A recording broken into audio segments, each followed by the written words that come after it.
There's something I only truly realized when my child turned 3 for a long time. I had been trying very hard, but in the wrong direction without even knowing it. I always believed that being a good parent meant doing more, learning more, methods, reading more information, and never allowing myself to let up, not even for a moment. But looking back, I see that the biggest changes didn't come from doing more. They came from pausing and understanding the basics more clearly: how my child sleeps, how they play, how they get outside, and how I am truly present with them in moments that seem very ordinary. In this video, I'm not sharing these things to tell you what you should do or what the right way is.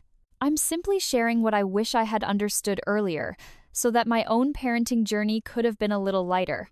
If you're raising a young child and sometimes find yourself wondering whether you're doing well enough, stay with me until the end of this video. And if any of this helps you feel less alone, you're welcome to leave a comment so we can know that we're walking this path together. I didn't realize that sleep was such a crucial foundation. For a long time, I let my child's daily schedule revolve around the rhythm of adult life. I believed that as long as my child got enough total sleep, it didn't really matter whether bedtime was early or late. Some evenings, because of work or family gatherings, I let my child stay up later than usual and comforted myself by thinking, it's just one day, it won't hurt. But I started to notice something. Every time that happened, the next day was often harder for my child. They were more irritable, had a harder time focusing, and small emotions could easily turn into long crying spells. At the time, I didn't understand why. I just assumed my child was being fussy or going through some kind of phase. It wasn't until I tried changing things, making sleep a higher priority, that everything slowly began to shift. When my child went to bed earlier and more consistently, I saw them become calmer, able to play longer with a single activity, and the exhaustion seemed gentler, less overwhelming. Later, as I read more and observed other families, I came to understand that sleep isn't just about rest. It's the time when a child's body and brain reorganize, recover, and prepare for the next day. If only I had understood this sooner, I might have stopped trying so hard to pull my child into my adult rhythm and instead slowed down a little to respect the very natural biological rhythm of a child. Going outside every day could make my child feel so much lighter. Before, I treated going outside as an optional extra. If the weather was nice, if there was time, if I wasn't too tired, then we might go for a short walk as a family. On busy days or when the weather wasn't great, we stayed indoors more, and I thought that was perfectly fine. But little by little, I started to notice something. On days when my child went outside, even if it was just a walk around the block or sitting in a small green space, my child seemed much more at ease. Less restless, less irritable. And when we came home, my child played more calmly and was able to focus longer on very simple activities. At the time, I didn't really understand why. I just felt that being outside helped my child release some pent-up energy.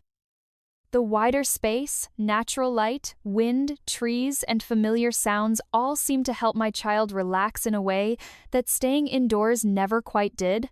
Later, as I paid closer attention, I realized that going outside doesn't have to be anything special. It doesn't have to be far away. It doesn't require elaborate planning. Just stepping out of 4 walls and touching the real world around them is enough. If only I had understood sooner that going outside every day isn't one more thing to add to the to-do list.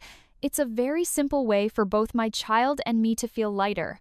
If you've listened this far and see a bit of your own family in this story, feel free to leave a comment and share. Sometimes just knowing that someone else understands can already feel like a warm connection. I used to think screens helped my child stay calm, but it turned out they made it harder for my child to settle. There was a time when I saw screens as a very convenient, temporary solution.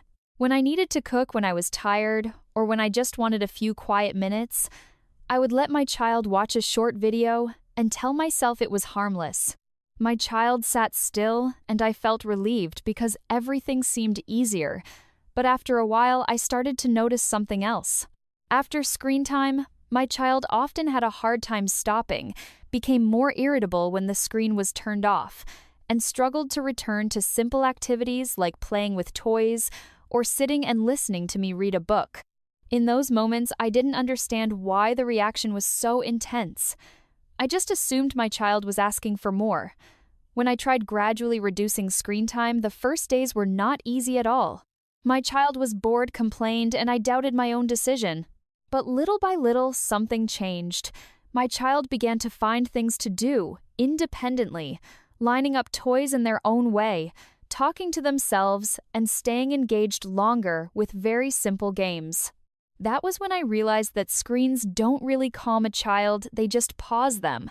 Without screens, my child had to self-regulate, create, and find their own rhythm. If only I had understood sooner that reducing screen time isn't depriving a child of something, but giving them the chance to return to the real world where they learn how to be at ease with themselves and grow at the very natural pace of childhood. I didn't realize that letting my child move more could actually help them focus better. Before, I often felt worried when I saw my child running around so much. I was afraid they would get too tired, afraid they might fall, and sometimes I even thought they needed to sit still more in order to be well-behaved and easier to manage. There were moments when I tried to keep my child sitting with a quiet activity for longer, even though it was clear they weren't comfortable at all. But gradually, I noticed something very different. On days when my child had plenty of time to run, climb, jump, and move freely, they fell asleep more easily at night and were calmer during the day. They could sit and play longer with a simple activity and were much less restless than on days when they were confined to a small space. That's when I began to understand that movement doesn't make a child too energetic, it helps them release energy. When their body gets enough movement, their mind finds it easier to settle. Running, jumping, climbing, or rolling on the floor isn't just play, it's how a child connects their body to the world around them. When I stopped trying to make my child sit still too soon and allowed more free movement, the atmosphere at home became lighter too. I was less tense, my child was less irritable, and everything started to flow much more naturally. If only I had understood earlier that sometimes allowing a child to move more is exactly what helps them learn, focus, and balance from the inside out. I used to think all this mess was a nuisance, but it turns out it's actually essential for my child. There was a time when I felt quite irritated by messy play. Water spilled on the floor, dirt all over little hands, flour scattered across the table, and clothes that always needed an extra wash. I often stopped my child and chose cleaner activities instead, thinking that would be tidier and easier to control. But then I started to notice something. Whenever my child was allowed to touch very real things, water, dirt, flour, or familiar objects from the kitchen, they became deeply focused. They touched, squeezed, poured, and observed for a long time, almost forgetting to seek my attention. They didn't need fancy toys or complicated instructions, just the freedom to explore on their own. I realized that these sensory experiences help my child understand the world through their own body. They learn patience by trying again and again, learn to adjust the strength of their hands, and learn to notice very small changes. All of this happens naturally without pressure and without me having to teach. When I accepted a bit more mess, I saw my child become calmer, more absorbed, and less demanding. The space might be messier, but the atmosphere between the two of us became much lighter. If this resonates with you and reminds you of times when you too hesitated because of the mess, feel free to leave a comment and share. Sometimes just knowing that someone else has been there can be a great comfort. I didn't realize that what my child sometimes needs most is simply for me to truly be there. There was a period when I was always physically with my child, but not fully present. I played with them while thinking about work, checked my phone while listening, nodded and responded, but my mind was often somewhere else. At the time, I didn't see it as a problem because I was still spending time with my child every day. But I began to notice that my child often pulled at my hand, called my name repeatedly, or asked the same question over and over as if trying to hold my attention. When I put my phone down, sat at eye level, and really listened, My child spoke less, but their eyes were brighter. They talked about very small, ordinary things, yet their voice was calmer and more secure. That's when I understood that what my child needs isn't for me to talk a lot or plan special activities. They need the feeling of being seen, heard, and responded to fully. Short conversations while cooking, tidying up toys together, or walking side by side are often when my child feels most deeply connected to me. As I learned to set aside distractions and give my child my full attention, our relationship changed. My child became less demanding, less irritable, and I felt much closer to them as well. If only I had understood sooner that in the early years, my genuine presence is the greatest gift I can give my child. Looking back on my child's early years, I've realized that I didn't need to try harder. I just needed to understand better and slow down a little. The things that truly made a difference weren't complicated at all.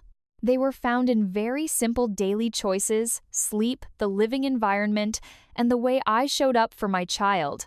If you've made it this far and feel that these stories resonate with you, feel free to leave a comment and share your thoughts. And if you'd like to keep walking alongside me in future videos, don't forget to follow the channel so we can keep learning how to approach parenting with a lighter heart each day.